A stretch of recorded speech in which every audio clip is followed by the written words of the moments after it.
that, I will call the meeting to order and let's roll. I do have a few introductory remarks, but I think I'm going to save them until after we get through the front material. So with that, Joanne, do you want to lead us in the roll call?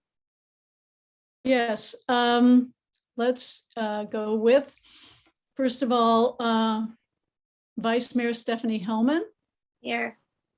Great. I do not see Mayor Bruce Ackerman, so absent. And let's go down the row. We have Jody Timms. Here. Jennifer Hammond. Here. Our chair, Walt Vernon. Here. And Christopher Lang. Present. And Kiki Laporta. Here. And do we have David Haskell? Present. Okay, thank you. I think that's everybody that we have on board tonight. Thank you so much. I'll record that. All right. And do you, Joanne, do you also record our members of the public attending? Yeah, that would be the next thing. So let's see. I know I'm sorry, I'm a little behind because I want to get I usually have the agenda in front of me and I admit tonight I do not. But I do. Okay.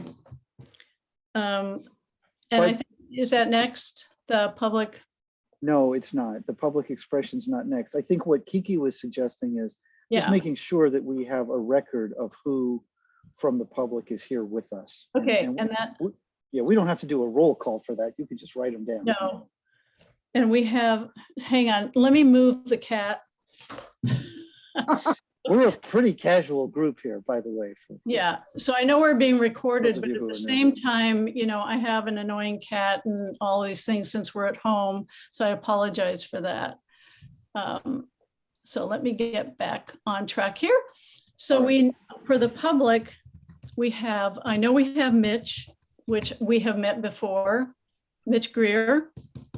Thank you, Mitch. I guess Jonathan, I guess we will count you for now as the public. And nice to meet you. And thank you for your email regarding our, you know, my question. And then we have Laura Faye Vernon. Thank you. And then we have Arthur, which Arthur, I have your name there. Lueck. Yeah. Okay, and then I think, and then we also have, sorry, Rick, of course. Thank you, Rick, for being here. So I think, and then, well, official Nina also, who is a valuable member of our community, but not officially on the committee. So I have you on there, Nina, as well. Thank you. Thank you. And I think that's everybody. I would just like to welcome Arthur, who is a student at Archie Williams and is considering applying for membership as a youth member. So this is his first meeting. And like I said, I just want to welcome you, Arthur. Thank you. Yeah, welcome, Arthur. Welcome. Don't let us scare you too badly, okay? I don't scare easily, don't worry. Nice.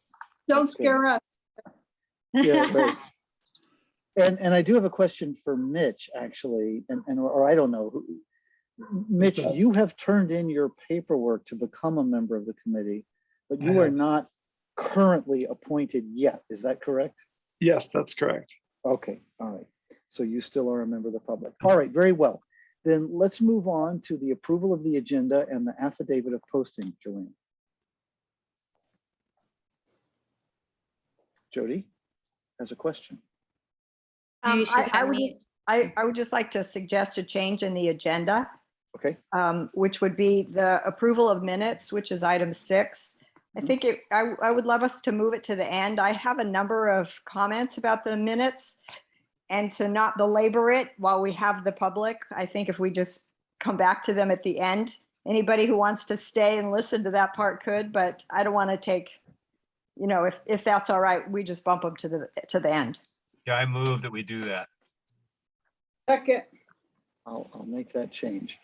And I will look forward to it.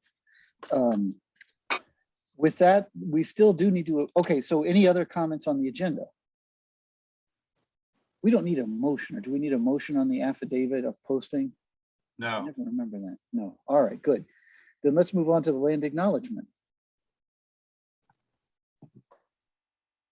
And I'm going to read it. Just, or yeah, sorry. Did you want to, Stephanie? I'm happy to. Thank you. All right. Stephanie, anybody else want to? All right, Stephanie, the floor is yours. The Fairfax Climate Action Committee acknowledges that we are located on the unceded ancestral lands of the Coast Miwok people of present-day Marin County. We honor with gratitude the land itself and all of its ancestors, past, present, and emerging. Thank you. I have to say, Laura and I vacationed in New Mexico for a week, and the truth of that land acknowledgement was sort of in your face in so many ways in that place and the history of it. All right, with that, let's move on to the open time for public expression. So this is the opportunity for members of the public to weigh in on anything that's not on the agenda. Anything that's on the agenda, you'll still have time later to comment. I'm listening, I'm reading, I'm comfortable. But So Rick, you have your hand raised. You get the floor. not tuned in. You're not. Thank you, Mr. Chair. Fine. Okay, I thought I'd introduce this with the Climate Action Committee for further consideration. Here, let me take my hand down first. Anyway, I'd like to point out that, and I can be heard okay, correct? Yes. Okay. Great. Some positions on climate change are local, and some seem too broad in scope for a small town like Fairfax. And that's because money has something to do with it. Locally, remember Fairbucks? A coin minted by Fairfax that was only good in Fairfax. It came and went, and all the while staying below the radar of climate change. These days we have Bitcoin, or more generically, blockchain transaction cryptocurrency. A concise reference may be brought in by the New York Times article published on September 3rd on the subject, which I just emailed to the council members on this committee. The title of that article is "Bitcoin uses more electricity than many countries. How is that possible?" I'll start with the author reporting that mining crypto and supporting the blockchain consumes more electricity than the entire state of Washington. The energy spent for an intangible that does not really exist except in a virtual sense. To give you an idea of scope, in 2010, 1 Bitcoin was worth 8 cents. To produce one, it only cost a fraction of that much in electricity plus a small bit of hardware utilization. Today, 1 Bitcoin is worth over $50,000. Why? It takes that much electricity and hardware utilization for every new Bitcoin at this moment when factoring in the life cycle of the inherently energy-wasting blockchain of Bitcoin transactions. The electricity and processor manufacturing creates an extraordinary amount of carbon footprint for nothing more than a popular fashion, a fad which will most likely pass one day on the whim of some threatened government, Dow Jones scale entity, or Ponzi collapse. But the carbon footprint and impact on climate change will be lasting globally. 5,000 Fairbucks were minted in 2011. Today, its only value is its legend. Fairbucks made a negligible dent in climate. Meanwhile, Bitcoin has gone exceptionally rogue on climate change. If our town had turned to Bitcoin instead of Fairbucks 10 years ago, yeah, the value would have grown all right.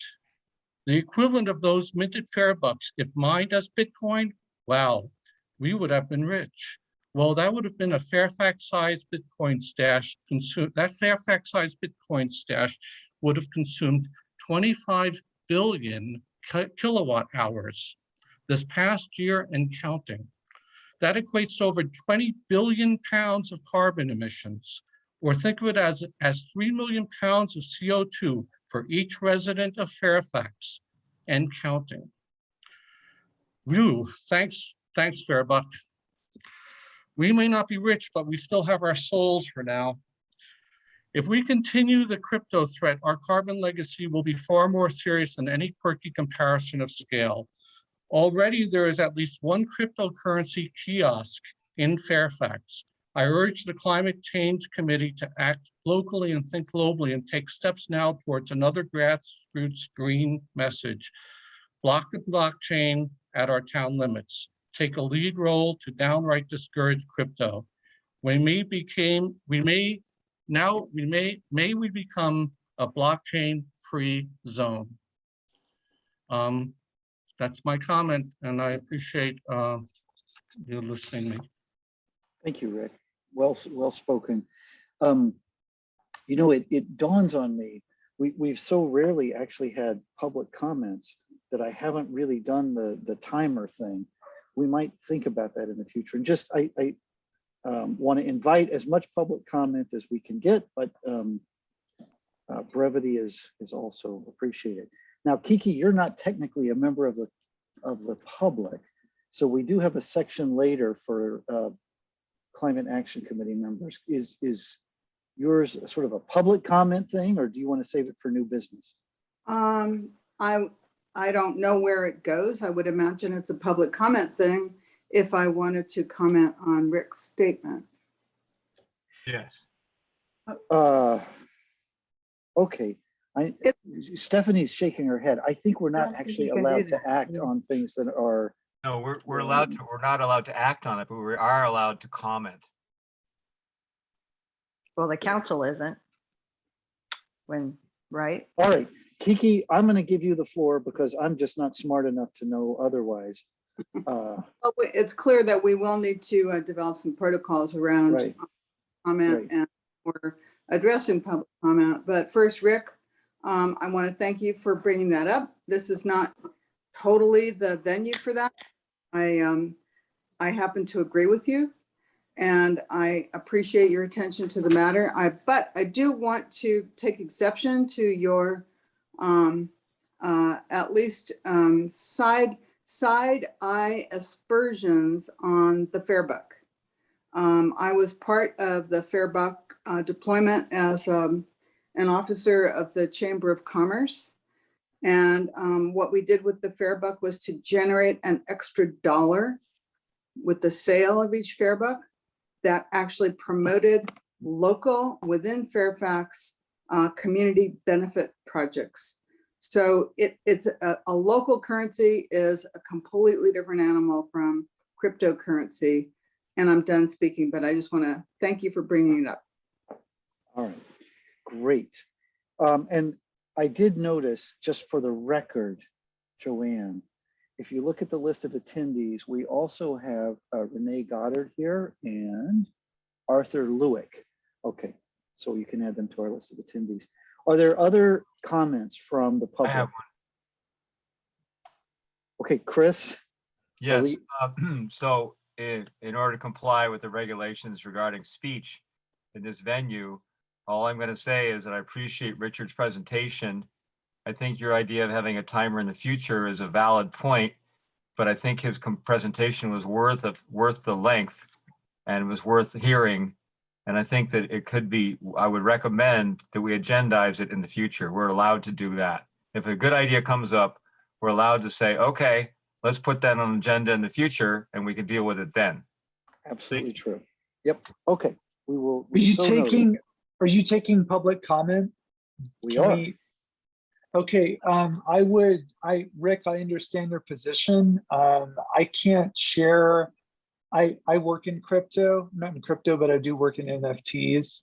And there are actual ethical ways to use that currency.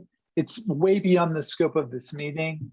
But I can get in touch with the Fairfax Climate Action Committee and see if they could maybe forward to you some of the resources that I have. Your position's a good one, but there are multiple sides to this, and I'd love to kind of just share some knowledge with you if that's cool. We took down plastic bags. Next, we're going to take down Bitcoin, so that'll be great. In Fairfax. All right. Are there any other public comments? No. All right, with that, we're going to defer approval of the minutes until the end of the meeting. And we'll move on to an Msep update if we could. Jonathan, are you able to update us on Msep? Not particularly substantively. I did, thanks to Dr. Timms, find out that there was a meeting recently. I didn't get an agenda, but I did in part by virtue of having worked with some of the representatives of the partner communities, did get to join their last meeting late. And you know, the primary focus of what was being discussed while I was able to attend had to do with the Senate bill implementation on organic wastes and the different approaches that communities within Marin County are taking to enact the legislation that is required under that Senate bill. And it's really kind of focused on who the franchise waste haulers are. So we're in Fairfax are part of a franchisors group with Marin Sanitary Service being the franchisee. So I'm happy to report back in more detail on that as time goes on. And then also hope to catch up and be able to provide a little more useful information about what the partnership is focused on at our next meeting or after we meet again as Msep. Great. So Jonathan, are you the town representative to Msep? Yes, at the moment, yes. Okay. As you all may be aware, and I wasn't being facetious. I actually was grateful that that Jody sent us, the town manager, interim town manager, and I, information letting us know that there was a meeting. And I do believe strongly in the work that that partnership is doing and will do in the future. I guess in the near term, the town of Fairfax and San Anselmo are attempting to hire a joint sustainability coordinator. And my guess is that, assuming that's successful, that individual will represent both communities on Msep.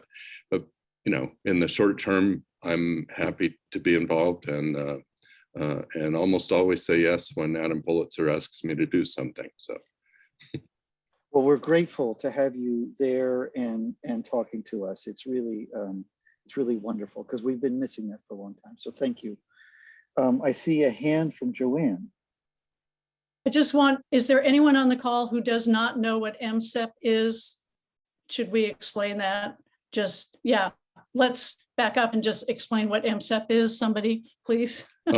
I'll stab at that. It's a Marin Climate and Energy Partnership, and they have a a fairly extensive web page that, for example, links members of the public, anybody who's interested, to all of the partner agencies' climate action plans, things like that. I can. Why don't I put that that website address in chat? And happy to answer any questions that anybody has about that at any point, or try to. A key aspect of Marin Climate and Energy Partnership is that it is all staff. And all jurisdictions of Marin County, if they so choose, ante up into the pool that supports Msep. And then there are periodic meetings, I believe they're monthly. Is that correct? Monthly. I'm not sure, to be honest. Yes, I think that's right. I think that's right. And that is really intended to facilitate coordinated action amongst the various jurisdictions. And when we haven't been represented there, we've been unable to coordinate our actions with the other jurisdictions. So it's terrific to have you, Jonathan, in that role. All right. Let's move on then, and we will get into sort of the meat of this agenda for tonight. I do want to just note a couple of things first, however. I want to reflect for a second on we had some communication issues as part of our work over the past month between a couple of the different committees that were doing different things.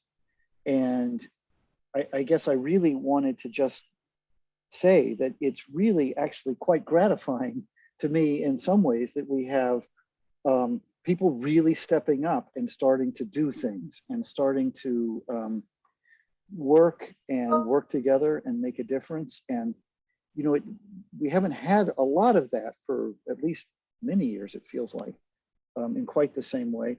And so I do think we may have some growing pains a little bit as we do more things like this. This had to do with how we were going to advertise a car show, which ultimately didn't happen. And I just want to remind us all that we're all on the same team here. We're all after the same thing. And the cause is really much more important, of course, than any one of us. And so really just ask everyone to keep a good spirit and look for ways to work collaboratively together and to not take anything too personally and continue to work to find better ways to communicate in the future. There, you know, who was it? The UN said we're in code red for humanity, right? And so we need to be focused on that and taking care of the issues. Chris, I see your hand. I'll get to you in 1 second. The last introductory thing I wanted to say is we have two ARPA proposals on the table tonight that we'll be looking at. If we don't get to both of them, that's okay. I think doing this in depth, particularly on the water proposal, which is probably more ready for consideration by the council, would be good. And so I guess before I hand the baton, and Chris, I'll let you ask your question, but before I hand the baton to our presenters, I want to say our goal really is to kick the tires on these things, to really work them, to get them into whatever shape we think we can stand behind in recommending something to the town council on this work. So with that, Chris, you had a question. Yeah, I just actually, in the spirit of what you're talking about growing pains and communication and people stepping up to do stuff, I wrote a letter to the editor of the IJ discussing zero emission vehicles. And it was going to originally promote the EV show that we were going to put on this coming Sunday. So instead, I changed it to promote the show going on that afternoon at College of Marin, and to put people on notice that 2,000 bicyclists will be here on October 2nd. So I signed it as a member of the Climate Action Committee, and I'm hoping that's okay. It's pretty much the same as the letter I previously copied to you. So I just want to let you know. I haven't printed it yet. I just sent it in today. Terrific. All right. With that, we're going to begin our conversation about ARPA money. And I guess the only last introductory thing I would say is, the town has been given the opportunity to receive this really amazing grant.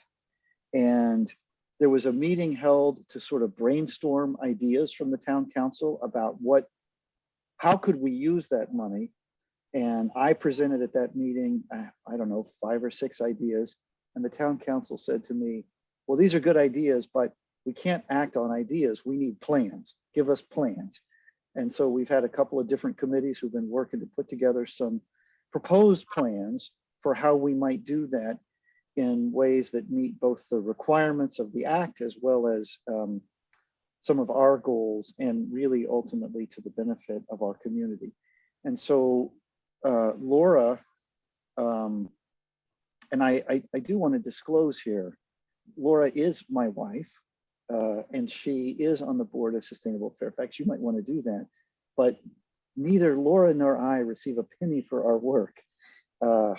All we receive, I guess, is the satisfaction of being able to work with all of you guys. So in terms of conflict of interest, I at least want to get that on the table. With that, Laura, can you give us a quick overview of the proposal for using some of the funds for helping people with water?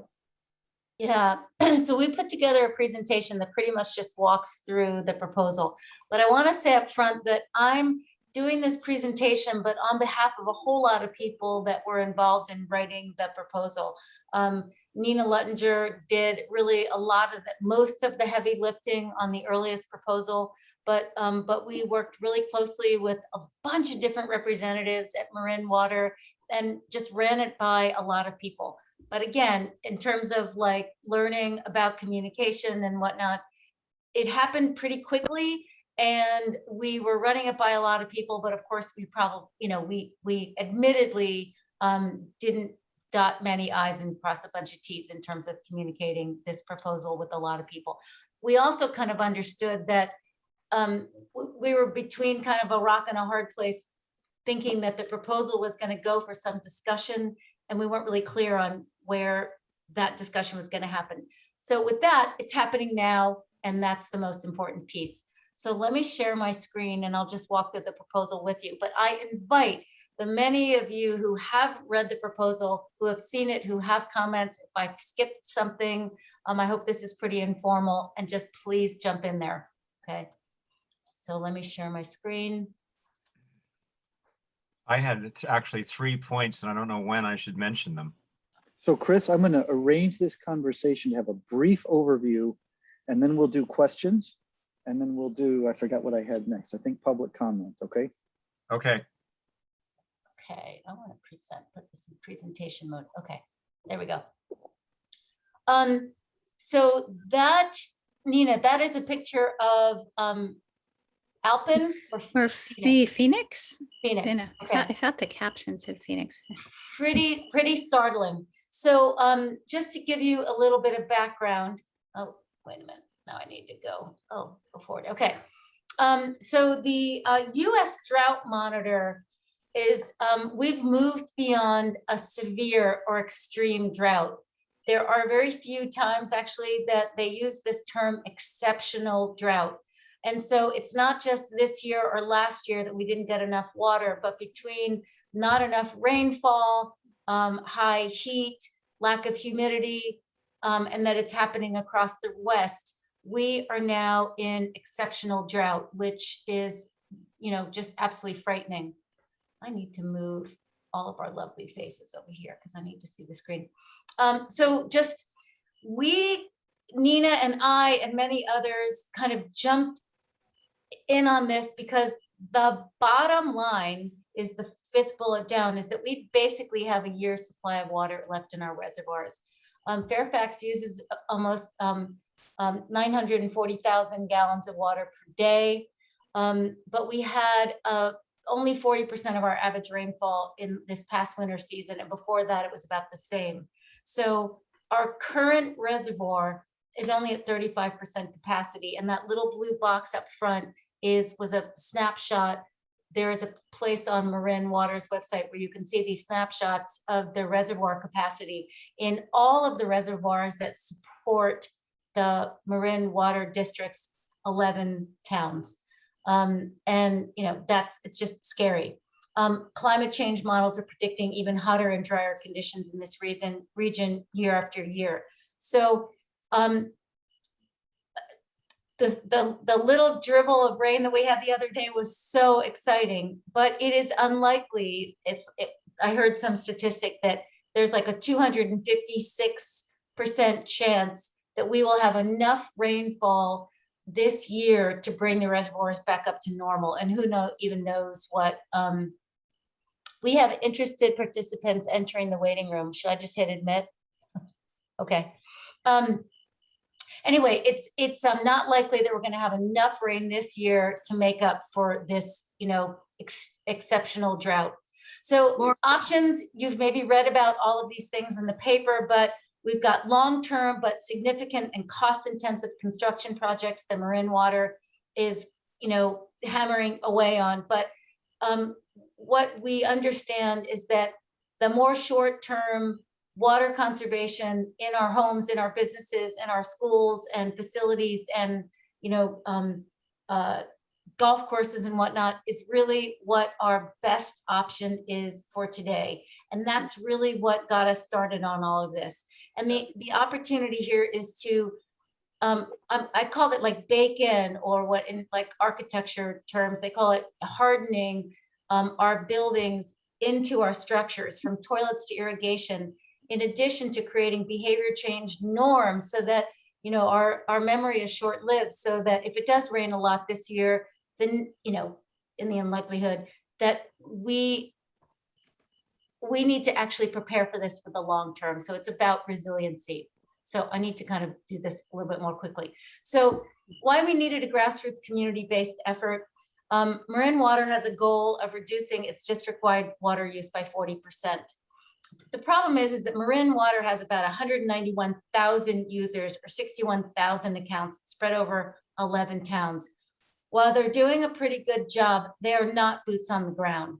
They try to be, but their approach is to offer like suites of different options, but when people come to them, so they're not, again, they're not boots on the ground. They're offering a lot of rebates on water saving tools and appliances and turf removal, but to date, they've achieved a 27.5% reduction in water use. And the 40% reduction in water use, I have to say, is not like a crystal ball. If we don't get a lot of water this year, some people are saying that a 40% goal wasn't high enough. So whatever that's worth. So this, we're calling it the Fairfax Water Conservation Program. It is a localized, focused effort to reduce water demand through grassroots education, boots on the ground, and in addition to overlay the rebate program that Marin Water already has. We've worked closely with Marin Water representatives and their conservation people who have, not only have they reviewed the proposal and endorsed it, but they're also contributing about $60,000 in in-kind services and supplies and things like that. But, to that end, they haven't had a group of community-based people giving them feedback. And they are also seeing the benefit of that. So our proposal is to build on the programs. I mean, fundamentally, it's to not recreate anything that Marin Water is doing or anything else, but it's to build on the programs that they're doing to dramatically increase, hit a 40% reduction, but, and stick with that. And again, I just mentioned to harden these actions to build a water drought resilient community for an uncertain future, because we can stop flushing our toilets, this year, but we need to do it like every year. Program components in the proposal, education and home consultations. So the idea was to create kind of a boots on the ground, neighbor helping neighbor approach that we're calling the Water Warrior Corps. So we would undoubtedly need to bring in a bunch of volunteers and educate them. And Marin Water has stepped up and agreed to educate, give everybody the resources they need to help neighbors, helping neighbors. The budget includes a rebate averaging about $100 per engaged household, and we can talk a little bit more about that in a second. Doing outreach to businesses and institutions, demonstration projects, and the key part is, evaluating and tracking, again, what we've talked to Marin Water about, because we want to make sure that our efforts are having the impact that we are going to demand on this program.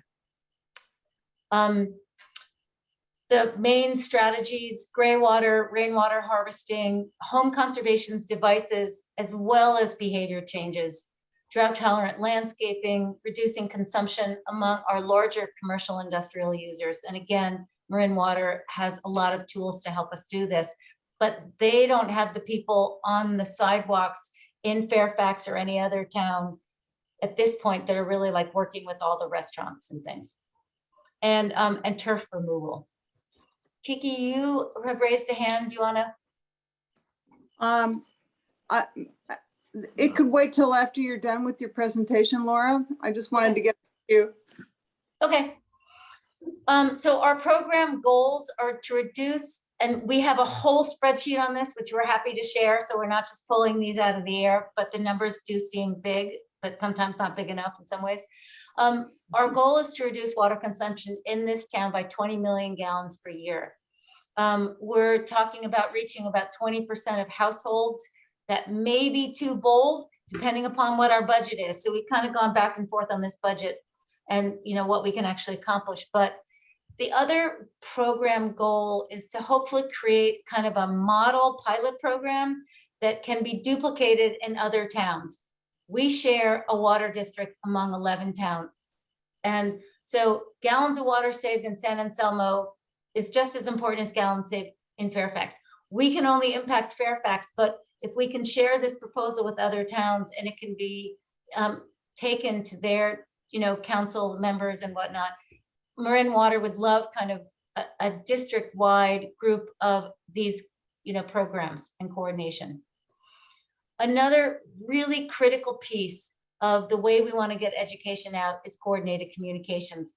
If our community member is in the center, right now they get information from so many different sources. And right now the information is disjointed, if it's available at all. We're not singing off the same page. Marin Water has a lot of educational resources. I don't know how many of you guys got this today in the mail from Mark Levine, Conserve Water Resources. They didn't even call Marin Water when they sent this thing out, and it went to every resident in his district. Like, that's crazy making.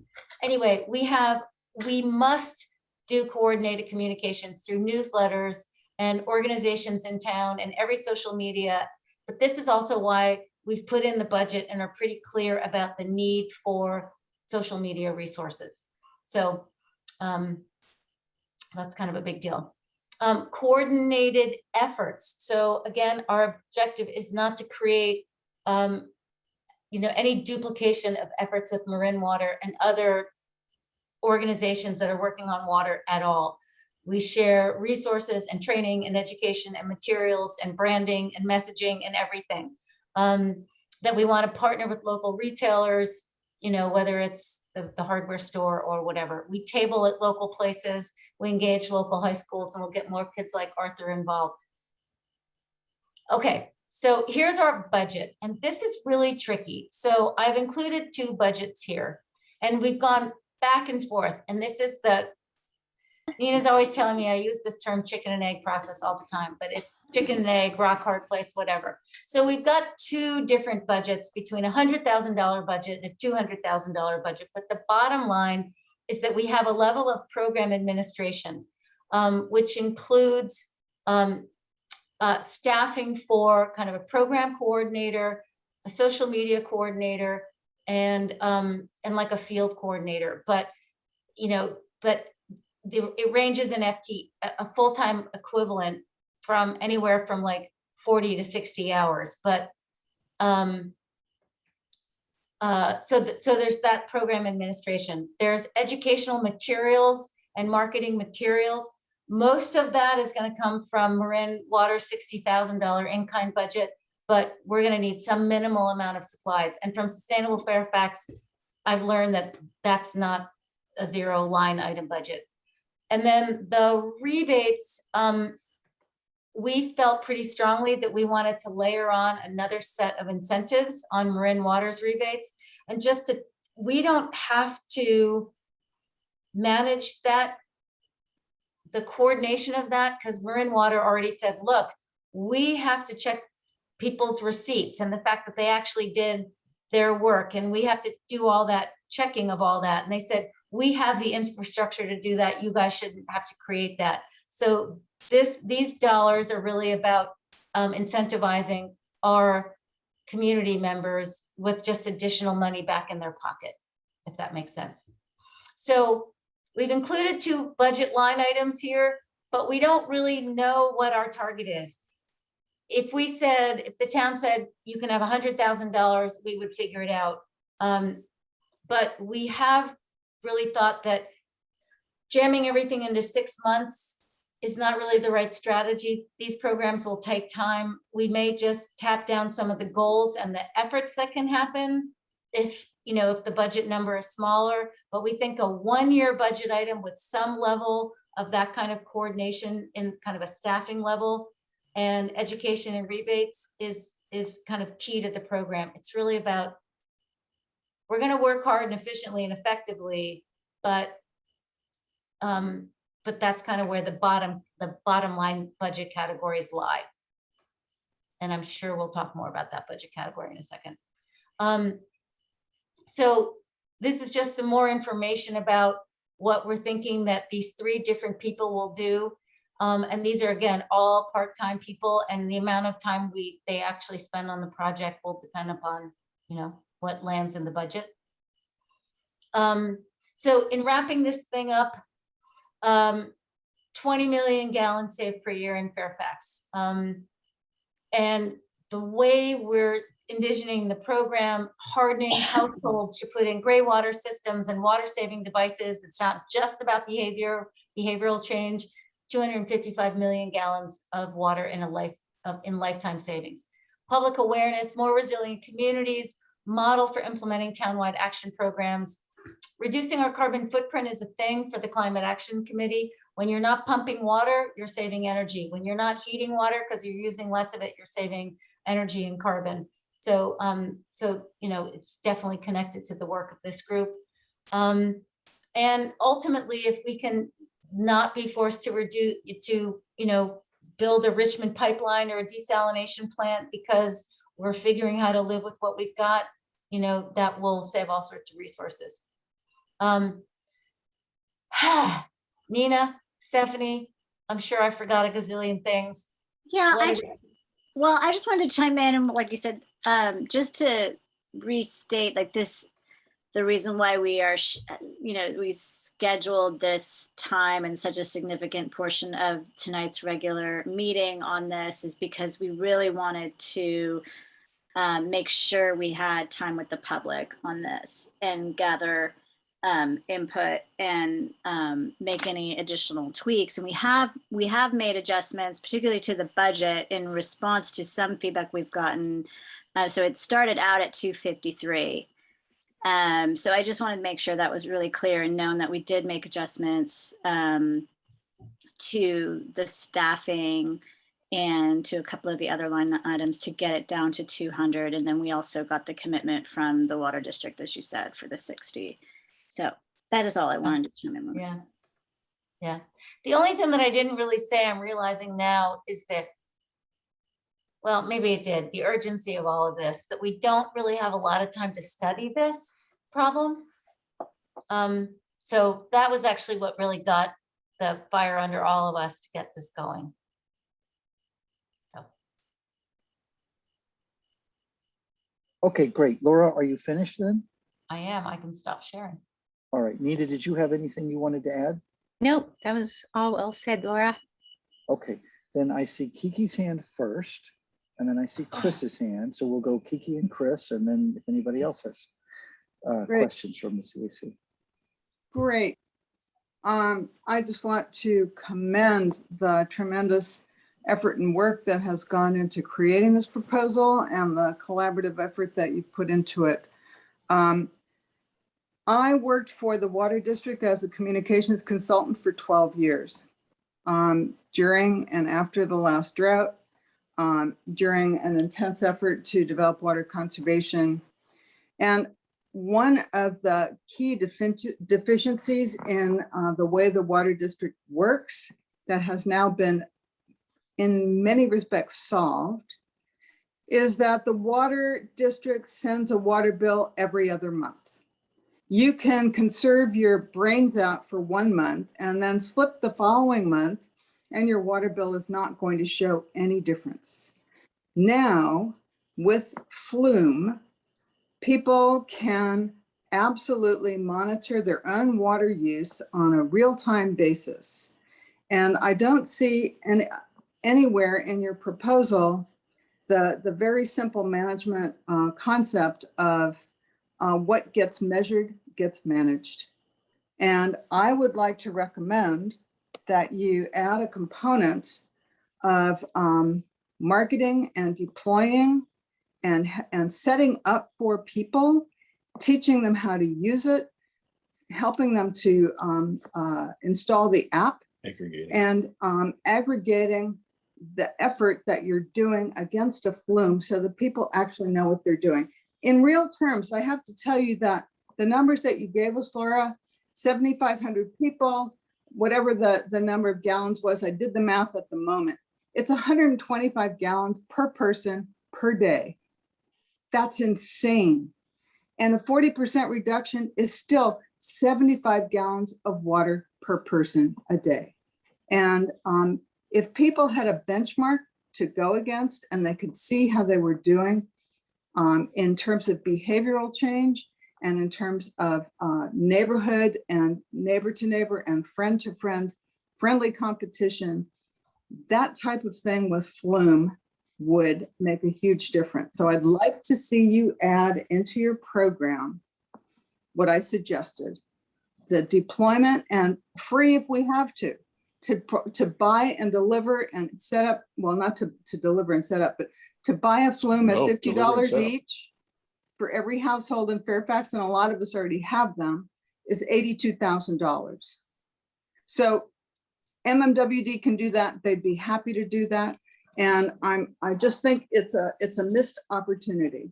So I think David wants to say something, but you're not in line. I am. My hand was up. Go ahead, whoever you have, but I'd like to put my hand up. All right, we'll go to Chris and then David. Okay, thank you. Process here. So I read the material that Walt sent as part of the agenda about this proposal. And I think it's great. And I would like to thank the ladies involved for all the hard work. They've gone to the trouble to go make this thing, it's ready to turnkey. But I'm sort of a more hands-on nuts and bolts kind of guy, as most people do know. And so I look at the information we've gotten so far, and I say, number one, there should be in the plan at least a goal to harvest golf course water. According to the numbers we heard, the Golf Meadow Club uses a lot of water, and I'm not sure the legal status of what the water district and the golf course have going on. I heard there was a contract, but I don't know anything about that. But if there was a really huge well right next to the golf course, it could suck up some of that water that drains through the ground towards the lake. That might be a useful thing. So try to harvest some of the golf course water. And number two, there is a source of recycled water in our watershed. It's the treated sewage water from Las Colinas Valley Sanitary District. It ends at Fawn Drive and then Sleepy Hollow. Evidently, the water that's been recycled through the Ross Valley Sanitary District has some saltwater intrusion to it based on the pipes down in Greenbrae.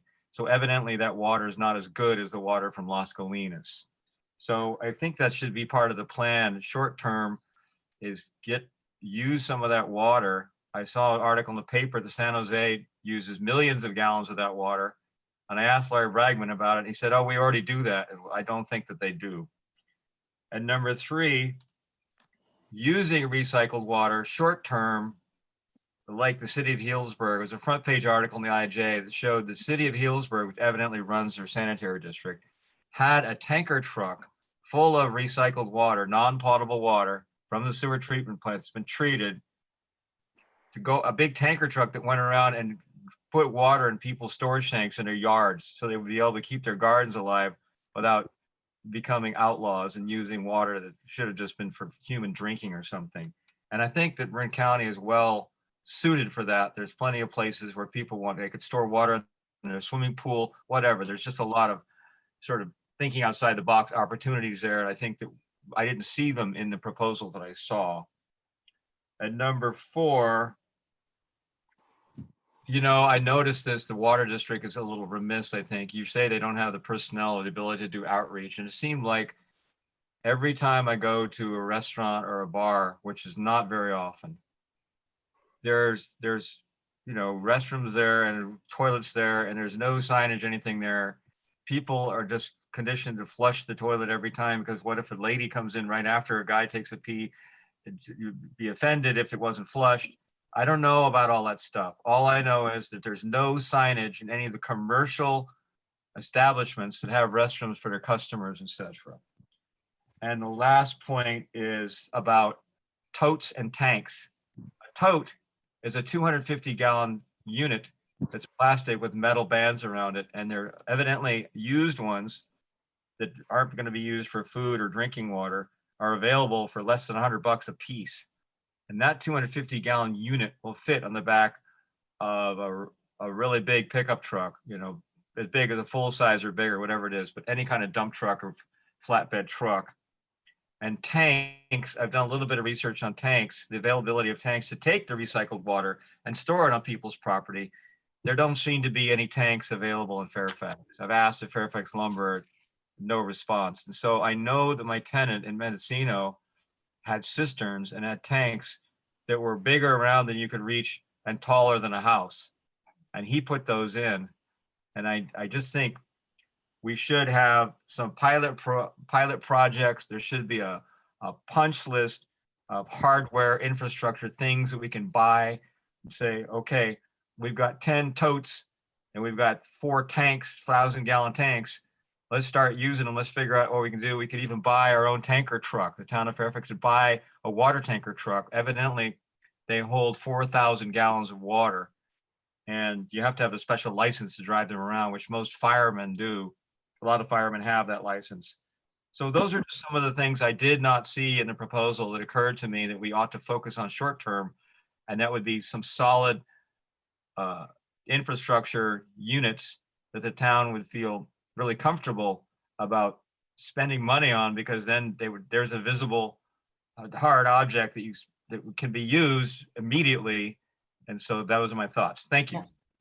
Chris, Stephanie, thank you. Stephanie, you pointed out that I'm responding in chat, but maybe should I just wait and respond to people's comments? But you know, Yeah, I think we need to get this a little bit more on track because we're all commenting, and this period was supposed to be for questions, and then we're supposed to go Right. to public Sure. comment. So in Right. fairness, I think we should hear the last 2 and then. Okay. But good. yeah, Right. Thank you very much. No, it's great. I've got a couple of comments. One with regards to, it's sad that demand management programs end up being the pauper at the altar. You know, we're looking at new engineering solutions that are going to be thousands of dollars per gallon, whatever it's going to be.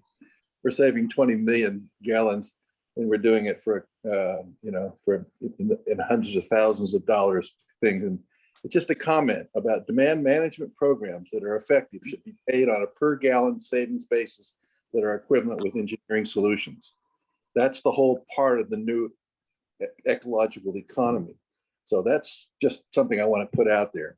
The other side of it, it really relates back to Laura and Nina and Stephanie, is that in terms of the program development, in terms of how you actually implement the program itself, I'd like to be able to assist you a little bit, or at least look at it.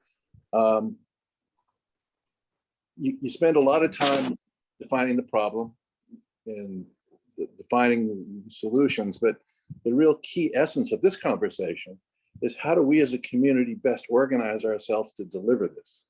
And who are the certain elements within our community that are going to be replicable? How do you touch one to touch many? The fact that it's water and a ripple, you throw a stone in the middle and it ripples out. How can you do that 100 times? I'm a bit concerned about the lack of, I don't see the replicability and reaching out, and how do you, are the preschools involved? The schools are involved, you've got them. Chamber of Commerce, you look at all the various different entities, that the churches, whatever social group that exists within the town, it needs to have a designated person within that who then carries on our objectives, the community objectives. So I'd like to see something explicit with that. I'm also a bit concerned that each one of the positions needs to be defined in terms of this position is for succeeding if this happens, so that we see what they are actually doing and what they're prescribed to do. I don't know if a job description is necessary, but those and it's fairly relatively easy. But it then gives us all a capacity to see how that program, how it integrates with homeowner associations, how it integrates with neighborhood groups, how it integrates with the Firewise community. And I think we're all well aware that this is a critical problem. Beyond that, and I don't think we need to talk about all the different mechanics of it and what we're supposed to do, but it's really how we're supposed to do it and how we best carry it out. So full compliments to you. It's absolutely spot on. It needs to be done. You've started a great foundation for it, and well done. Thank you. All right, reminder, we were going to sort of focus on questions here. So Jody, do you have a question? I do. I have two primary ones. Sorry about my clock. Hold on.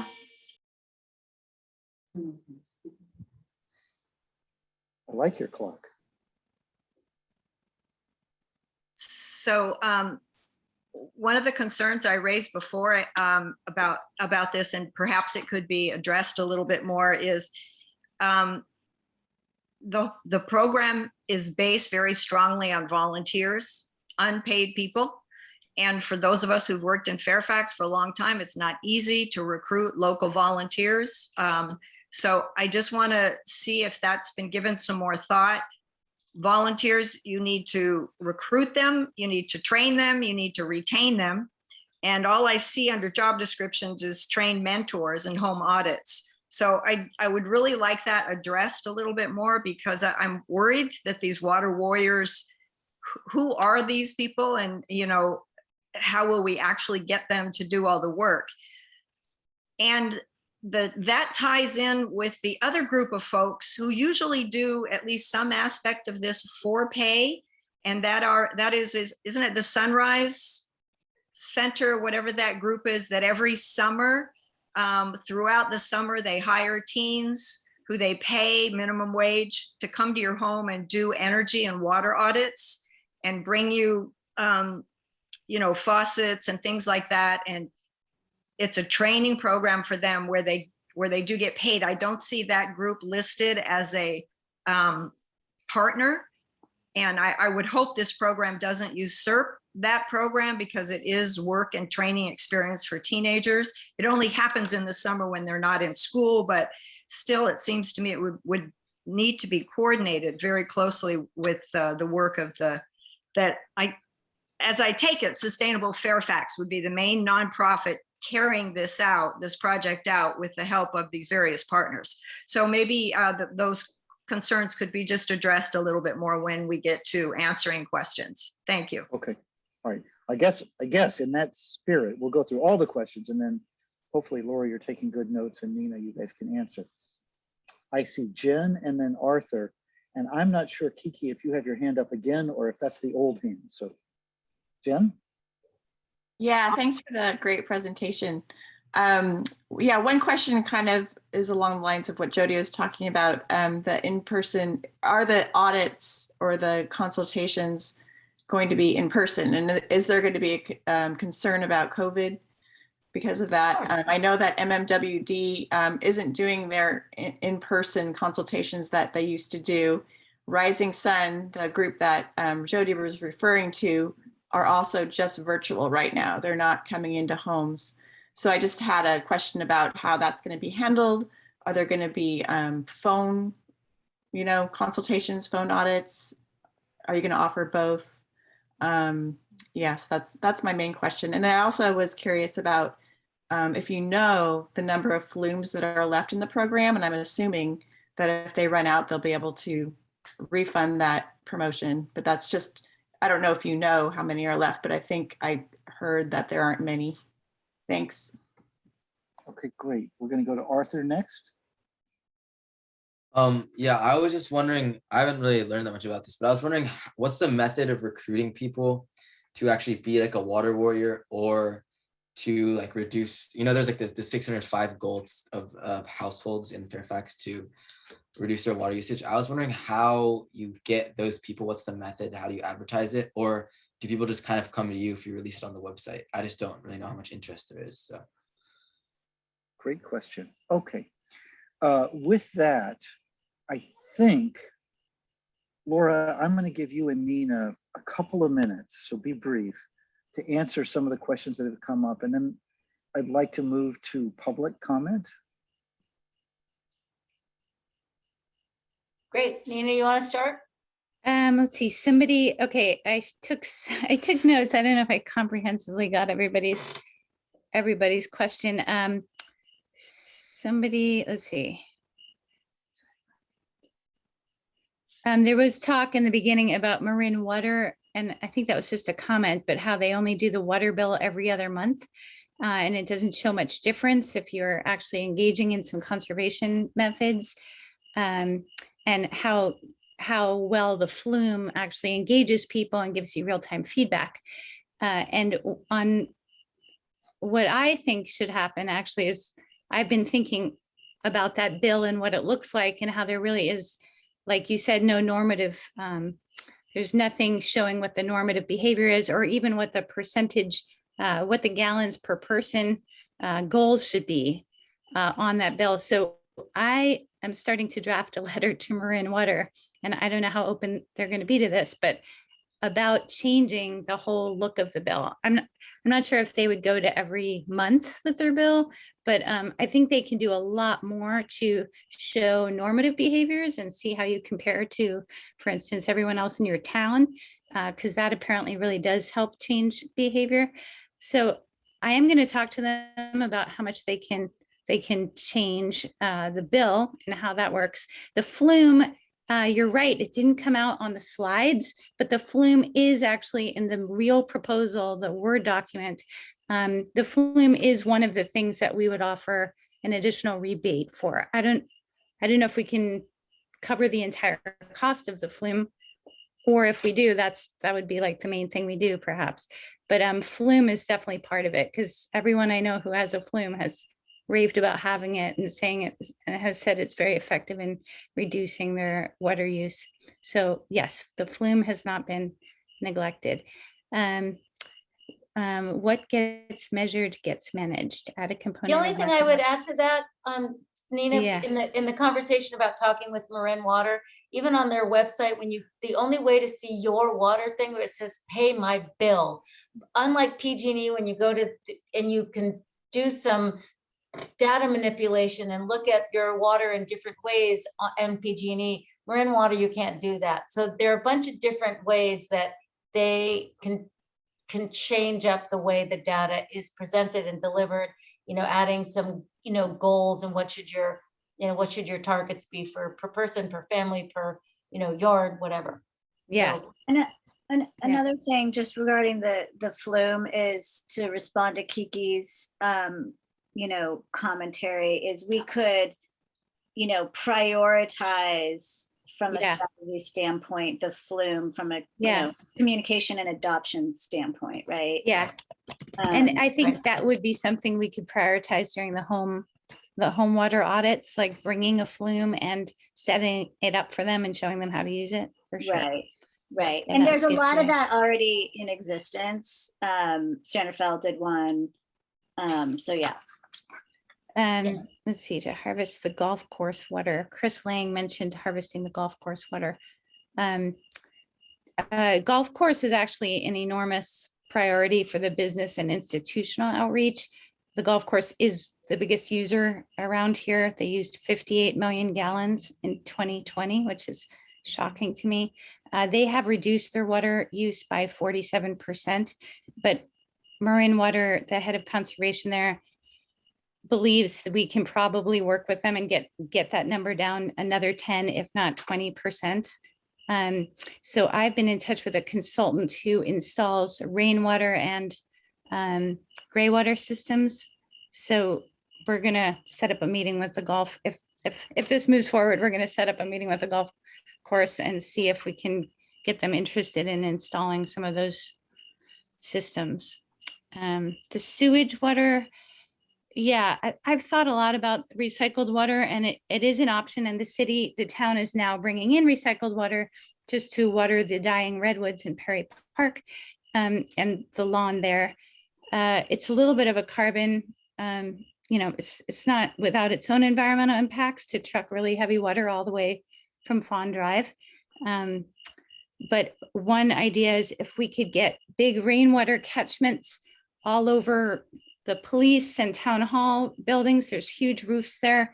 If you could put in a couple 5,000-gallon tanks, and they do have one now, they just bought one, and another couple up at the baseball field, you can harvest a huge amount of rainwater during the wet season. And, you know, that can be used for watering the greens during the start of the dry season. As soon as that water is used up from the rainwater tanks, you can have trucked water brought in, and you can use it for storage of recycled water. So we are thinking about that. Signage and things somebody brought up, the lack of signage in bars and restaurants, 100% agree. There's very little signage anywhere in town about the drought and the dire situation we're in. So there is a whole business and institutional outreach that would engage restaurants and bars and reduce, you know, putting up signage, but also choosing water efficient appliances and anything, you know, all kinds of water saving tools.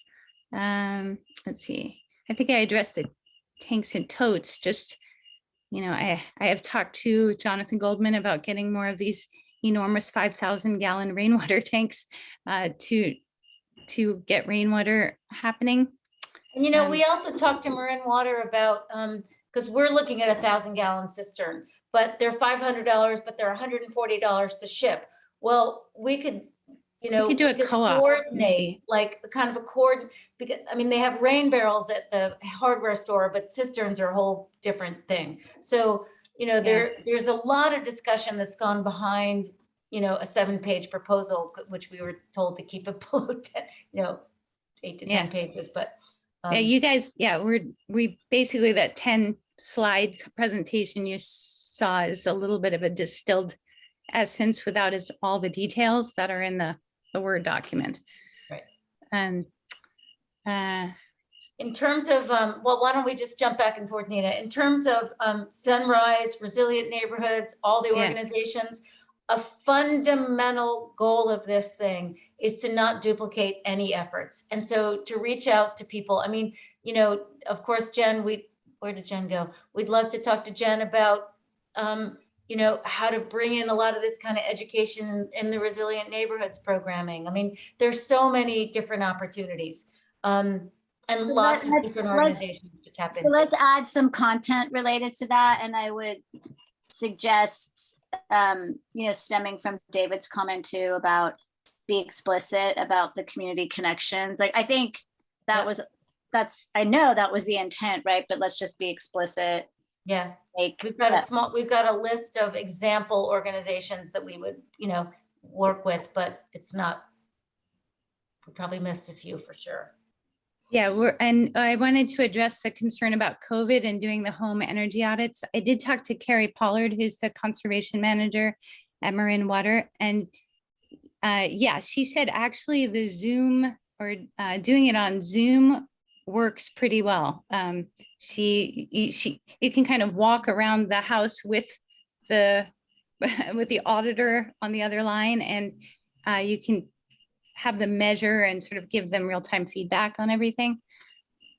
So she says it's working just fine. So she would be training us on how to do that.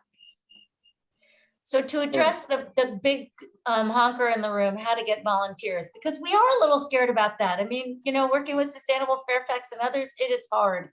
But one thing in that slide where we've talked about coordinated communications, we just went to the town picnic, and you know, we were talking to the volunteers, and they have a newsletter, and Open Space has a newsletter, and Climate Action Committee has a newsletter. And there wasn't like a communicated effort to reach out to the community to tell people about the picnic with like a branding that was like systematic and the same kind of messaging and the same kind of requests. One of our strategies, because people have to hear something a lot of different times, and they've got to hear it on Nextdoor and Facebook and all of the places they go to. And so, I don't know, the hope is to, and it is a hope, but it's also a strategy to use very strategic messaging strategies that are consistent across a lot of those different, you know, communication vehicles that I haven't really seen it that well done yet. And it's Yeah. complicated because organizations have to keep up with how do you create a branding thing and do it on Instagram and Facebook and Twitter and Nextdoor. And I mean, you'll spend all day getting one message out.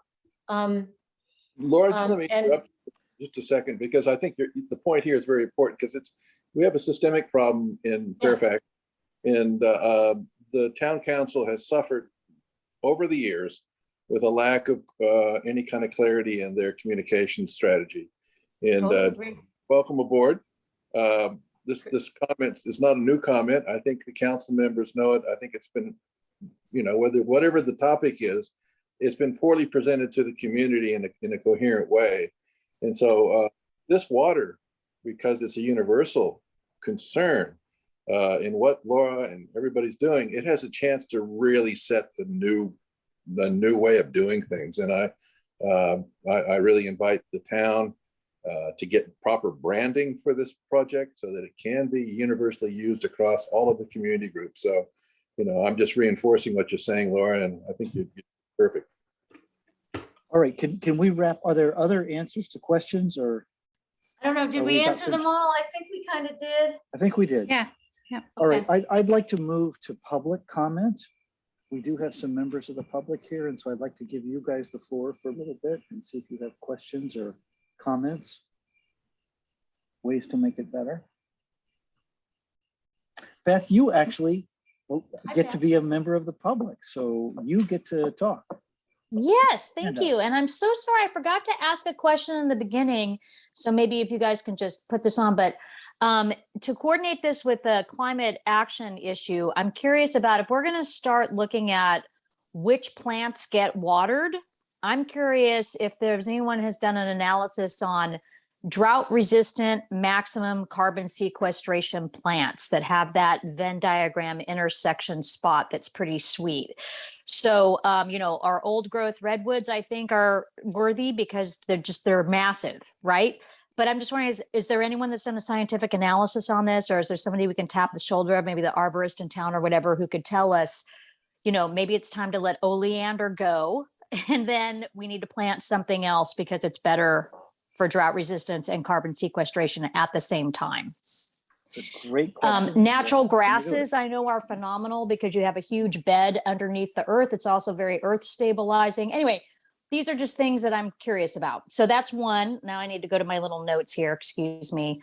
So also, like we're going to do with the Climate Action Committee, I propose that, and I'm happy to help work on it because I love water and I love our earth, to do a short before the movies, all the movies that play at the Fairfax Theater. The Climate Action Committee is looking to pursue that. I believe for a 30-second spot playing before every single movie for an entire year, it costs $6,000, which is a drop in that $200,000 bucket. So, that might be a really nice way to get people who may not go on the internet or really give a crap about Only in Fairfax's page or whatever, just to branch out your different streams, your channels of outreach. Yeah. And then also from personal experience, posting things to, I have a Twitter account, a Facebook group, and Instagram. And, once you lock up, and, I also do Only in Fairfax if it's relevant, like when I do a post and it gets printed or whatever, I just have something to say to the public about what I do.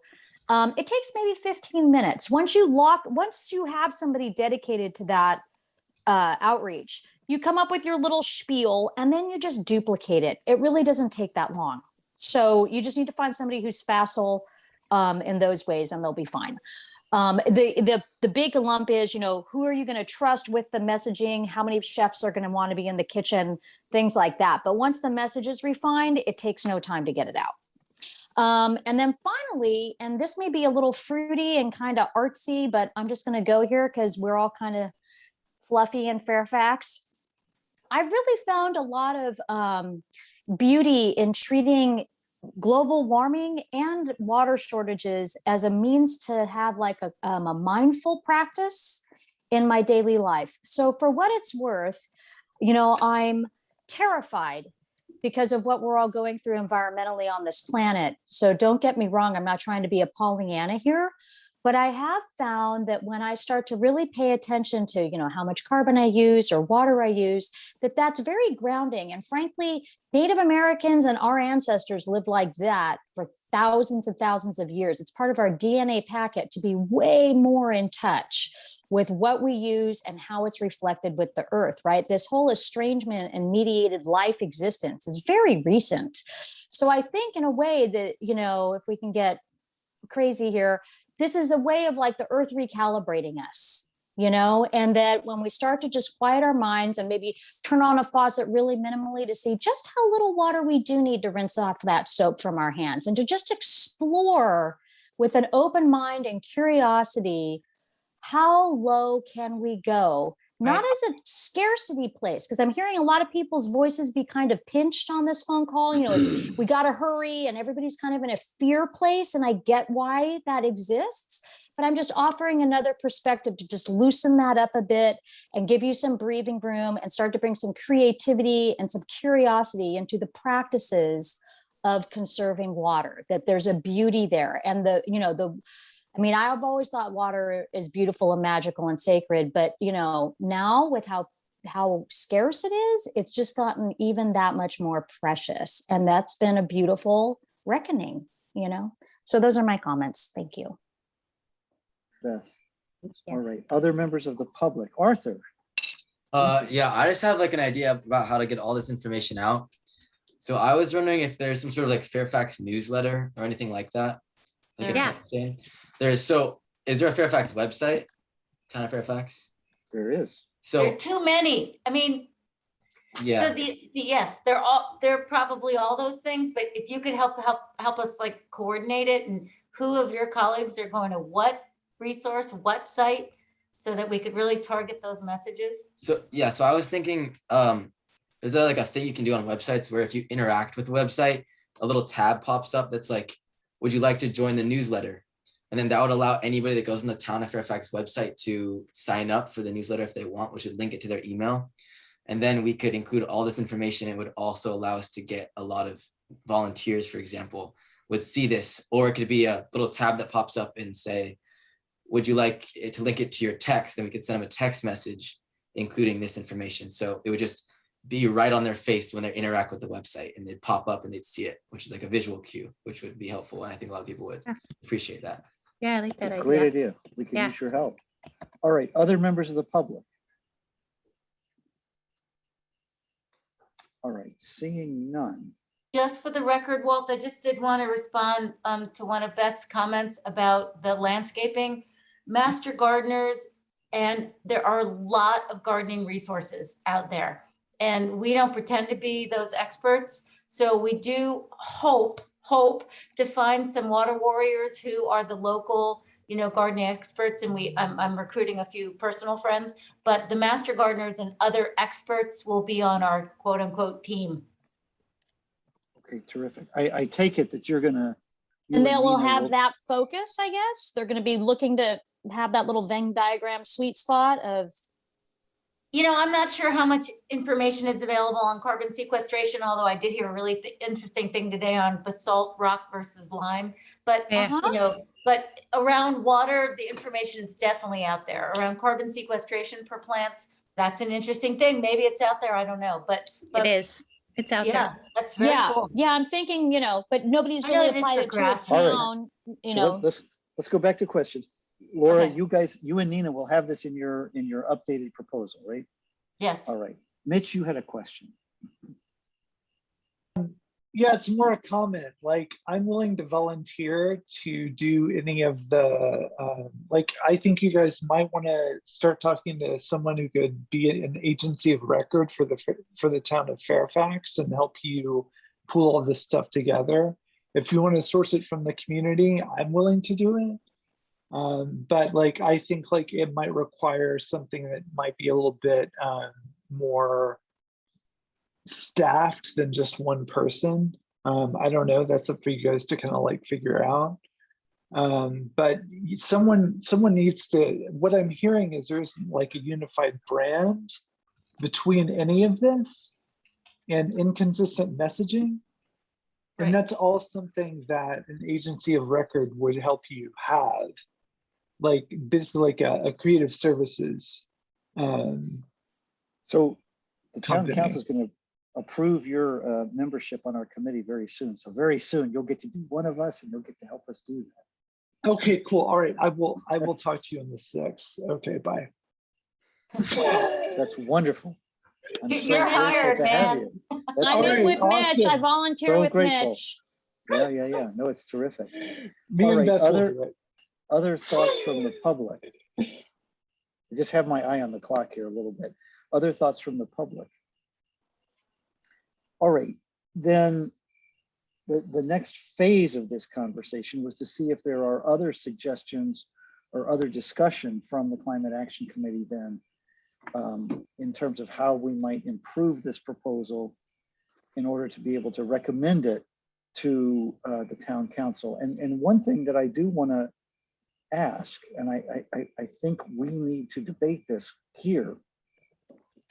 Laura presented 2 different dollar amounts, right? And that was one of the things in her proposal, is to say, look, we don't really know what the appetite of the town for this kind of an investment is. Is it 100? And I can't remember your numbers. I think you had 100,000 100 or 200. 200, right? And I do think that the town has 1.8 million. You know, they have asked us to make a recommendation for what we think would be a wise use of the money, given the multiple priorities the town faces. Of course, if we have no water, I shouldn't editorialize. I would like some conversation here about, do we like this proposal? Could we stand behind it if with the modifications that we've talked about so far? How do we feel about the 100, 200? Where do we want to take this as a committee? Are we asking for public comment or no? Well, Beth, you're sort of quasi-public. I don't know. I just say go for 200,000 every time. Seriously, this is not, this is emergency stuff. So go big. That's my comment. All right. I think I should restrict this conversation to Climate Action Committee members. Yeah, so I'm going to do that. Walton, thank you for bringing this thing up. It's that perpetual problem in climate is that we're not used to spending money on climate actions. And so we don't have any major mechanism for it to happen. But yet, what is more important than having water? All of our properties will become half the value. We'll lose hundreds of billions of dollars in community wealth if we don't have any friggin' water. And so that in the MMWD, I might look at my water bill now, I'm paying $50 a month. That's not going to really do the job. So that I think perhaps maybe within this context is that you don't have that small vision of this is the Climate Action Committee trying to do community volunteers, but this is a community response. We need big, we need to think big. We have a water-wise budget that people are able to put their money into, and that through all this effort, we're able to go much bigger. And I hope that the town council sees this not just as a CAC event, but as a town-wide expression of urgency in now, because it ain't any clearer than this. And so 200,000, 300, we could spend $1 million on this. There's a lot that needs to be done on our whole catchment. That's another area that hasn't been discussed tonight, is the whole catchment management. That's really important. And that's something that MMWD has put extra money out there for. And how are they expressing that in the Ross Valley? But over and above that, I'm just really encouraging us to think big, to really say that we are reflecting the will of the people, and to really try to find that mechanism. And I know that there are people in this community who give large sums of money to very important things, and this is what could be more important than this. So there you go. That's my 2 cents, you guys. Thanks, Chris. I'll come to you in a second. David, I just want to say, I told Nina actually to ask for the whole 1.8 million. She was a little more cautious than I was. And you're right, I think it is. So I totally agree. I saw actually Chris's hand and then Councilmember Hellman. So I'm going to go Chris first. Thank you. I agree with Dave, as usual.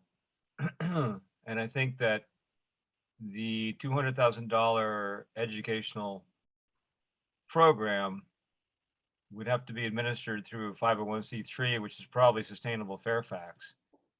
And I think that from my perspective, I believe it's important for the program to include a set number of giant cisterns and stuff like that to just buy it as part of the deal. It's like, we're going to get all these units and then homeowners can buy them at cost. We get them wholesale. They're sitting down in the courtyard or Fairfax Lumber or whatever we need to do to make them available. And then we could promote ways to get the recycled water to the tanks, however you want to do it.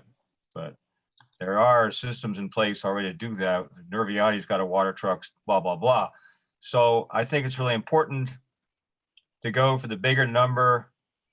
And then we could hire a Sunrise Center, or North Bay Conservation Corps to do a lot of the outreach. I think that would be really worthwhile as a summer routine work program, which I've helped sponsor in the past. And then getting a bunch of tanks, whatever size, shape, and whatever you can get, just get them. Thank you. I think we should support the proposal wholeheartedly as a committee. Okay, thank you, Chris. Stephanie, you're next. Yeah, I too agree with David, and I just appreciate everyone mobilizing on this, water crisis. And it's almost irrelevant that it came from CAC. It's just, I'm grateful that people rolled up their sleeves and did it. And it's a all hands on deck situation, and that's what we're doing. I also wanted to mention that it's an opportunity for, once again, Fairfax to lead. And Yay. There are other towns watching and knowing about this program and support this program. And it would be wonderful to have the support and get it passed. So just for clarity, I heard support from Chris and David at the 200 level. Please correct me if I'm wrong. That's what I heard. Okay. Great. All right. We want to give Jonathan something to talk about at his next Msep meeting, right? All right. Are there other comments from Climate Action Committee on the proposal? Oh, I have one. Chris, you get a second bite at the apple. Yes, this from the tree of forbidden fruit from the tree of knowledge. So how about separate from the water program, we asked the town council to budget money for tanks and such like that as part of the water emergency for a tanker truck, just like a turnkey deal where we get a tanker truck and we get a bunch of tanks and we just start filling them up with recycled water, just like separate from the water program. Jonathan can carry it up to the town council. We have town council members of the committee. It's just like, well, that'd be a separate program the town would do on its own. We don't have to promote it. They could just do it. It's a great idea. We'll make that suggestion. Thank you, Chris. Other thoughts from the Climate Action Committee? All right. If there's no further questions, no further comments. Jody's raising her hand. Oh, sorry. How did I not see that? Where's Jody? It was last minute, sorry. Okay, sorry. I didn't mean to be rude. No. I guess I just quickly want to say, I think it's a fabulous idea. I have concerns about carrying it out. I really hope it could happen. But personally, I would like to just defer to the town council to evaluate the proposal. So I'm just sort of abstaining or in a neutral place around the whole project. Just want to mention that. Okay, that's fair. I will put one more issue on the table that I think is worth at least our, right, elephants on the table, I think are a good thing. There has been some suggestion that should this be Sustainable Fairfax that does this? Should we just give the money to Marin Water District and let them do it or something? You can't trust them. I think it would be worth our being clear. Chris, you raised the idea of it being sustainable Fairfax. That seemed obvious to me as well, but it may not be obvious to everyone. And so I Well, it think has it's to worth be at a least a 501c3. conversation. Yeah. It has to be an organization that's actually has a charter from the Secretary of State of California. It can't just be some ad hoc committee. If the town's giving a lot of big chunk of change, it has to be to an official legal organization. That it's just that simple. I used to run the MCBC. You couldn't get a donation unless you were a 501c3 because no one could take it off their taxes. You have to be an official nonprofit, if I'm saying. Yeah. Well, oh, yeah. sorry. Go ahead, No, I just Stephanie. wanted to, I exchanged with Bruce and asked how, obviously he can't vote, but he had some thoughts that he asked me to share. So I can do that now, or Sure. I feel like I cut you off. No, that's good. Oh, okay. So he said he supports the program proposal with the only caveat that it needs to be successful and influencing behavior is not easy. It would be good to get matching funds. And I saw your note that there seems to be something possible there. He's referring to the 60,000 that they've come to the table with. And then he said, I'll also add that Sustainable Fairfax seems appropriate for this because it's in their wheelhouse. The CAC is focused on mitigation more than adaptation. Great to be working together and blah, blah, blah. So, yeah. So I am going to ask Jen and Laura, who are on the board of Sustainable Fairfax. Sustainable Fairfax is not in the most robust condition it's ever been. And I think it is a fair question. Yeah. What is the capacity of Sustainable Fairfax to support a program like this? Yeah. No, it's the right question. And we gave up the office. We were essentially a COVID hit. Just the work that we did in the community, just those activities didn't happen. We lost a bunch of some funding because of COVID related issues, and Jen got a new job at Resilient Neighborhoods. So we still have the organization structure, which is why, to David's point, to Chris's point, this landed in a 501c3 that is there. And honestly, it was like, gosh, to kind of rebuild an organization around this water crisis just seemed like, an obvious thing to do. But just for complete, disclaimers and clarity and everything else, we have a board that needs to get rebuilt, and we have an organization that needs to get kind of rebuilt. But what better topic to kind of rally around in a way. So you think you can do it? Yeah. I mean, Jen, yeah. Jen, you're smiling. I don't know what that means. I agree with what Laura said. I mean, this would be a perfect project for Sustainable Fairfax to rally around and get more interest back into the organization. So I think, we have the history, we have our name. I think people know who we are. And so it's just a matter of getting it, getting the momentum going again. And, but yeah, we are a skeleton crew right now for sure.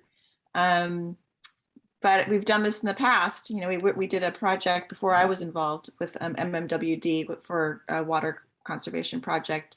We've done it before, and I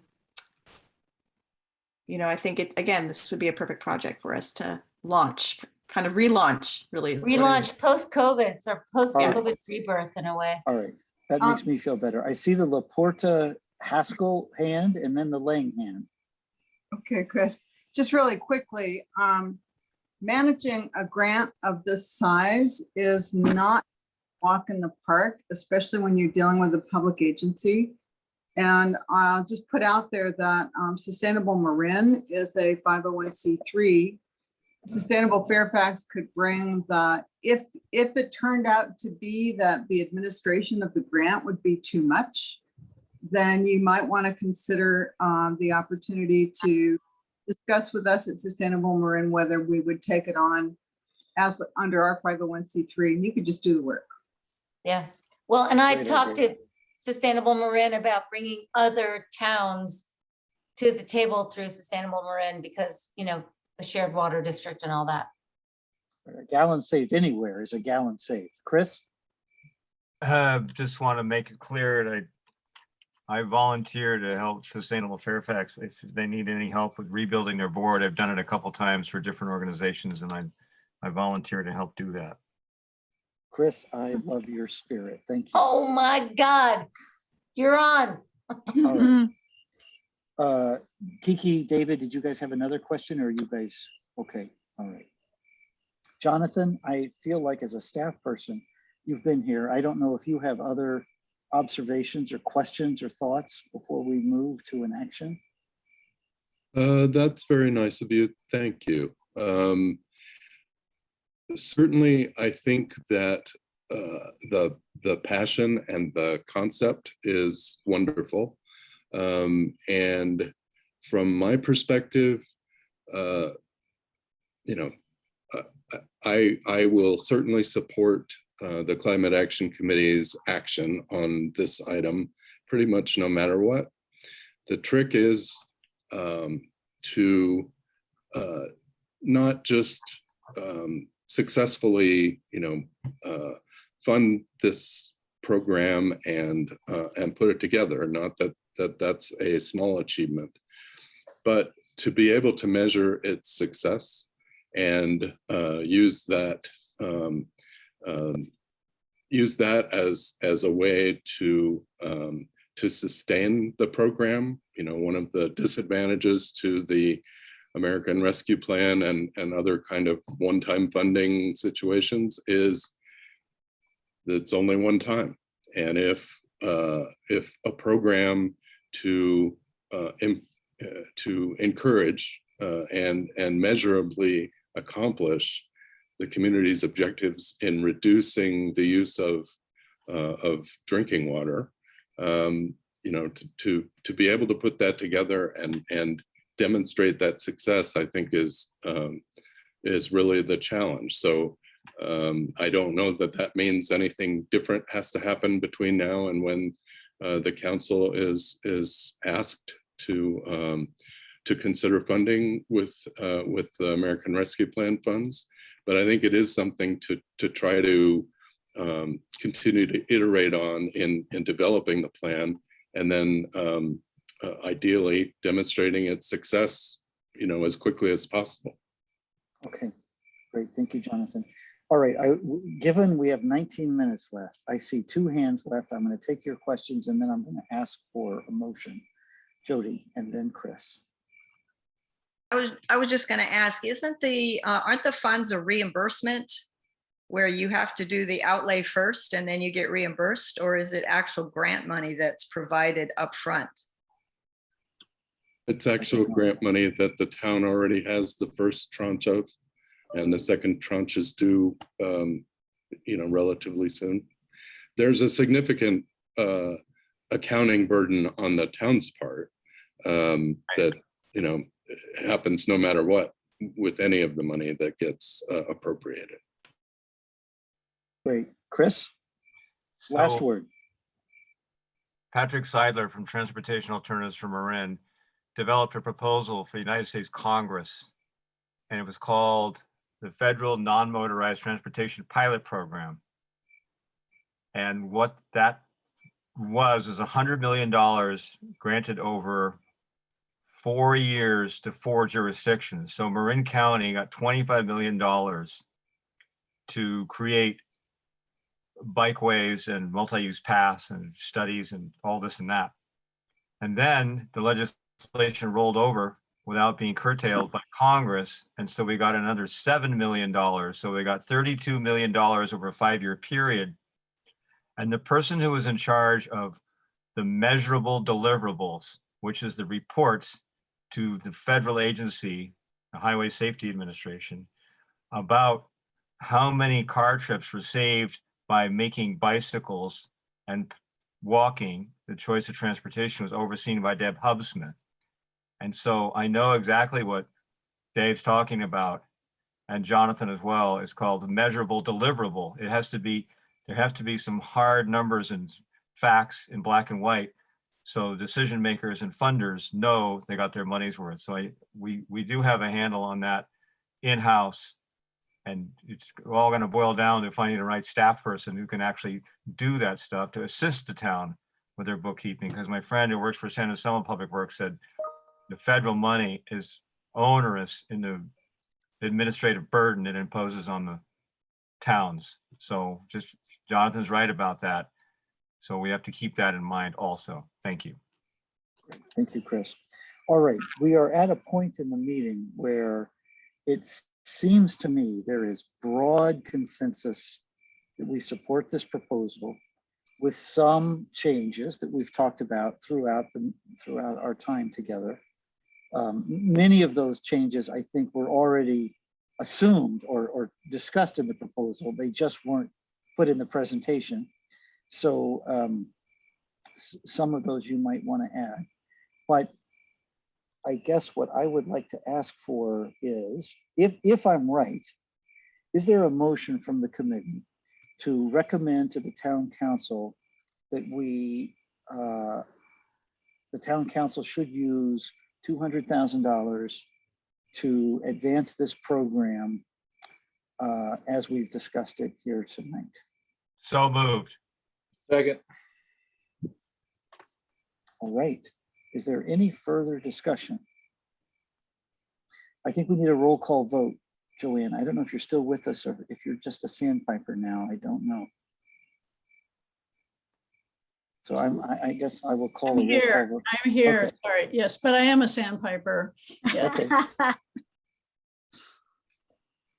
Do you want to call the roll or shall I for the vote? Let's go. I've got Chris moved, Dave seconded. Correct. Okay. And so everybody, I'll go around and just say aye or nay. And we'll start with Jody. You can abstain. Yeah, I'm going to abstain, as I mentioned. Okay. Okay, sorry, I missed that. Okay, then we go to, oh, who's that over there? Okay, then we go to Walt, please. Okay, and then Stephanie. Stephanie, you're muted. Are you there? Voting yes or no or abstain? I'm sorry, I was taking myself on mute. I'm yes. Okay. And we have Christopher. Yes. Thank you. And Jennifer. Yes. And Kiki. Aye. And David. Aye. Thank Captain. you. And for myself, I will vote aye and yes / and I think that's everybody that is on the call. Did I miss anybody? I think that's all of our members. Thank you. Roll call is completed and recorded. And the All motion right. passes. Motion I- passes. Does it pass? Do we have a quorum? We have a Yep. quorum and we have a majority of the quorum, so the motion passes. Yes, we do. I will say, you notice, I don't know if you can see behind me, my background is the picture from the picnic. And at the picnic we had, I have to say, no offense to any of the other tables there, but we had more action at the Climate Action Committee table than we had at any other table there. Probably because we were giving stuff away, but that's another topic. We're giving away water saving stuff. And we had, we talked with a lot of folks about this particular issue, and the support was overwhelming. So there's a lot of support in the community for this. All right, what I would like to do, I want to talk for 1 minute about the second ARPA proposal to just tee it up for the next time. I hope we don't spend all of the next meeting on the next proposal, but it's significant enough that we might. Unfortunately, I failed and sent you guys an old version of the proposal. So in some ways, it's good we're not talking about it tonight. I will send you the sort of the ultimate or the most recent version of the proposal for the solar co-op, for the solar project. And we'll talk about it in more depth next time. I've worked on this a little bit with David. I've worked on it a little bit with solar people in the community. I've worked on it a little bit with Bruce. If folks between now and our next meeting would like to help jump in and really talk through this and help me think about, does this make sense before we present it back here, that would be great. So I'll take any volunteers who want. You don't have to do it now, but let me know later.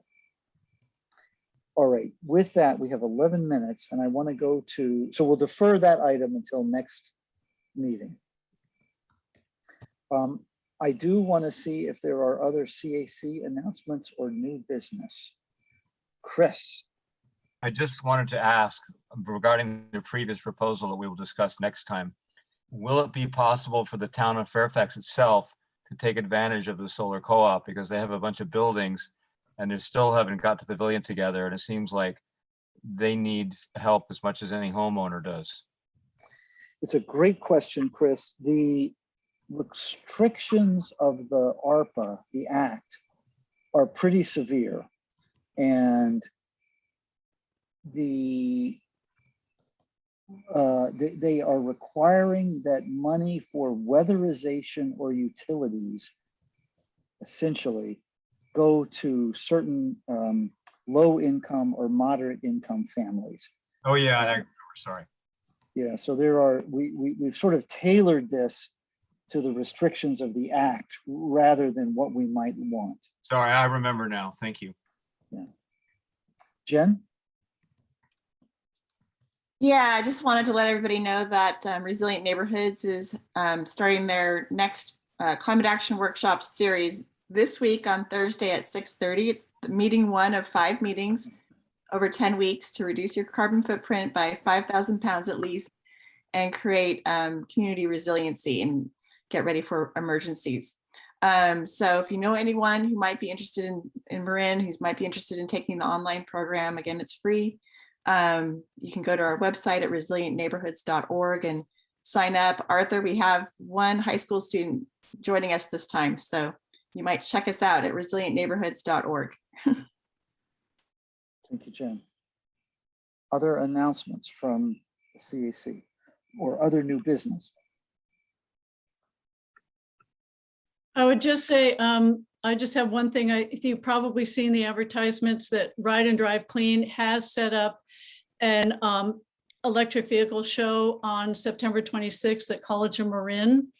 So, you know, live and in person and outdoors and everything. So I just want to mention that if you are interested or even just barely considering an electric vehicle, whether it's a bike or a car in your future, you know, it's a great opportunity to go down, meet people who have them and learn more.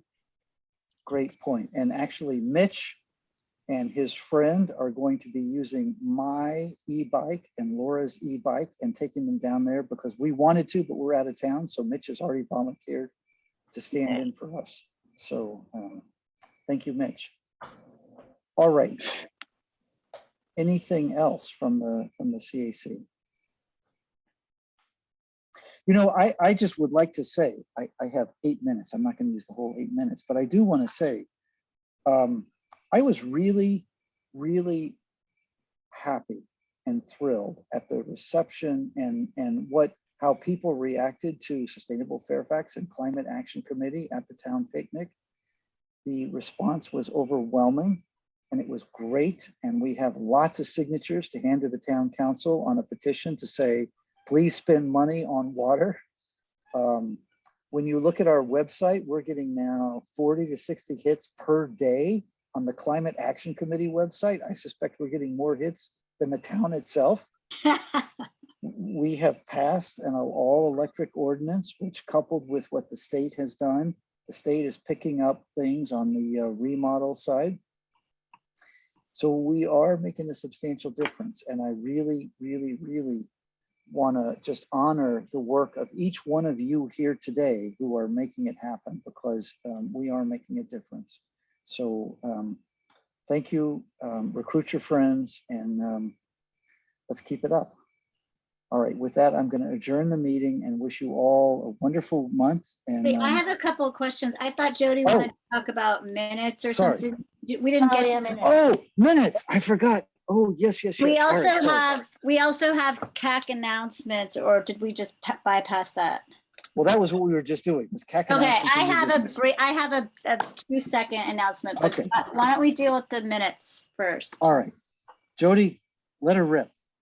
Okay, well, the minutes aren't that fast necessarily, so maybe we just do one or two, but I just want to start again with the fact that we had a special meeting on July 1st for which we don't have any minutes. So we need something, even if it's, these people were there, they talked about this, no decisions were made. Yeah, I can do that. I was going to address that. I appreciate you raising this. I did capture attendees, non-attendees, members of the public that were there, and I did take notes, and then I got so absorbed in the dialogue, I just, it kind of trailed off. But I do have notes, and I'm happy to provide that. So we'll wrap that up. Thanks for raising it. Okay, and then for the July minutes, I guess just starting there. I think at the beginning where under roll call, it says full committee present. I think we need to spell out who that is, just in standard format for minutes. And then a couple of places, Stephanie, I think you just used the term pushed out or pushed up, and I don't think the public in general will know what that means. So for instance, under item 11, subcommittee updates, building decarbonization pushed out. I think we need to say that. I think that meant that it was postponed to the next meeting. So I just wanted to bring that clarification. I'm wondering if it'll be more time efficient for you to make some marked up changes, and then we can just send it out for the group to approve next month. I didn't get the minutes. Whatever you want. Yeah, you did, Chris. They're in your email. I'll check again. Thank you. Okay. Would you mind marking them up and sending them out for review for? No problem. I'll send Okay. July and August to you, or I mean, August was, Joanne did those. So I guess I should send my comments for August to you, Joanne, and my comments to July. Okay.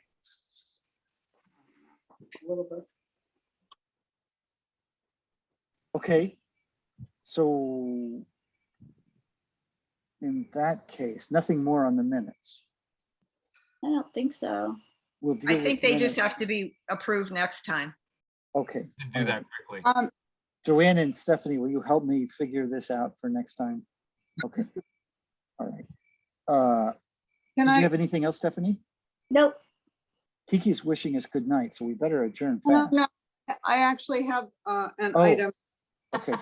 I lay before you for potential consideration, and that is, there are some procedural things that we already talked about tonight that we would like to address for future meetings, having to do with public participation and whether we can respond and what that process is.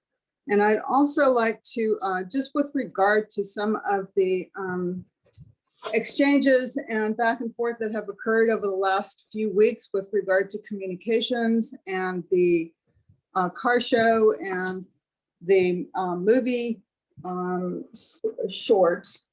I think we should decide whether the chair of the communications committee has ultimate say about what our communications are, or whether, at what point do we subject our brand or our messaging to the entire, and our visual look to the entire committee for review and approval? How do we make that work in an efficient and satisfying way for the entire committee, as well as efficiently for people who are working on it? Yeah, it's a great question, Kiki, and I thank you for raising it. And we don't have a lot of time, but I guess what I would suggest is I would love for the engagement committee to work together and present their maybe some options, maybe 2 or 3 options. Here's some different ways we could go to this committee, and that this committee, for the big stuff, like the overall branding, it ought to be the committee that gets to take a look at it and make comment and decide. Once we've decided, then we delegate to the communications committee to go and do what needs to be done. Does that Well, work? I think you're asking for a lot though, Walt, to get 2 teams, for example, or 3 teams, or however many teams to make a presentation of what they think in the boardroom for the mucky mucks to decide. I think we need to get some direction first from the committee in terms of look and feel and a general position and temperature and approach in our messaging. And then from there, we can then provide some different iterations, but a full-on presentation of what might be 2 divergent approaches is kind of a lot of work for not a lot of gain. Okay, fair enough. Then I want to make certain that we get done in a timely way.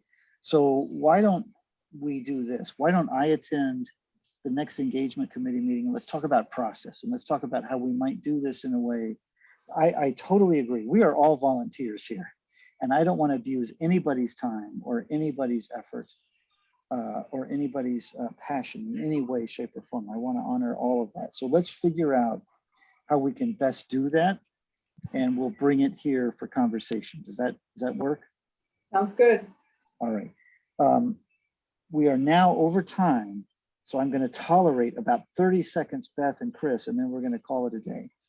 Oh, I'm sorry. I was just going to say, my plan was to have this meeting and then I was going to call an engagement committee meeting with regard to a style guide and what we're going to do. So this is Perfect. right in alignment with where we were going to go. Perfect. Thank you for that. Thank you. Chris? Yeah, since we're under the gun for the car show and my kid was going out of town, I had him design a banner for the Climate Action Committee that wasn't going to be some old hand painted second-rate thing. And I sent the design off, but I don't recall getting a response. So I think we should get a nice banner sooner rather than later. I have a hand-painted banner that I'm using, and so I totally agree. All right, with that. Can I I think we just have- suggest, Chris, you should send it to the engagement committee. You only sent it to me. And we are trying to deal with the flyer and not the banner because that's a longer term issue. So I would just send your banner to the engagement committee so they can look and give you feedback. So Stephanie, Beth, and Kiki and Mitch. I thought I sent it to Kiki. And Jen. I'd like Jen to be involved. Right. Jen. Yeah. And grab Laura. All right, with that, I brag all the time in our blog, right, that we get our meetings done on time. So I'm gonna call us to a close here. Thank you all for your passion. Yes, we're gonna adjourn. Obviously, lots of opportunity for conversation between now and next month. So thank you for all that you do. Reach out to me anytime and have a wonderful month. Thanks for Adios, everything, everybody. Walt. You guys are awesome. All right. Thanks, Bye-bye. Walt. Very much, everyone.